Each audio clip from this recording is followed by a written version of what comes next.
Ici le capitaine Kourou. Cosmonaute Alice, cosmonaute Jules, donnez votre position. J'ai retrouvé la fusée. Et Alice et Jules aussi. Ils ont l'air de bien s'amuser. Ils jouent.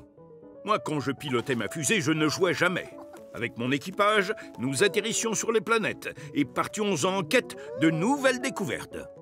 Tiens, c'est étrange. Ils se ressemblent, ces verbes à l'imparfait. Bien observé, lieutenant Lily.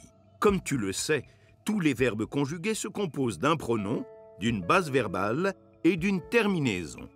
Explorons d'abord la base verbale des verbes à l'imparfait. On le voit ici. La base est toujours construite à partir de la première personne du pluriel du présent du verbe conjugué. À moi. Au présent, la base verbale est donc « joue ». Et c'est la même pour l'imparfait. Bravo!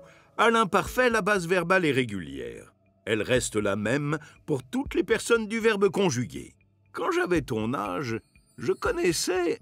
Tu connaissais AIS, il connaissait AIT, et au pluriel, il connaissait AIENT. Mais nous et vous ont un I. Nous connaissions IONS, vous connaissiez IEZ.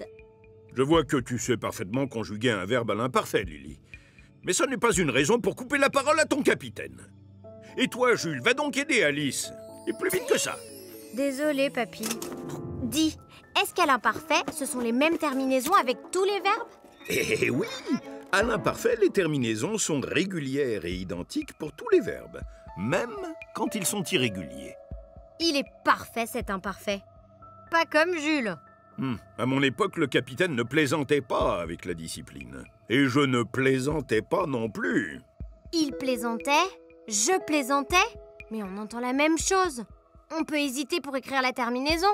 Pense au pronom. Avec je et tu, la terminaison à l'imparfait est AIS.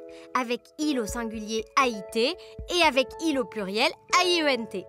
Bien joué, Lily! Pour conjuguer un verbe, tu dois bien vérifier le pronom sujet et accorder avec la personne.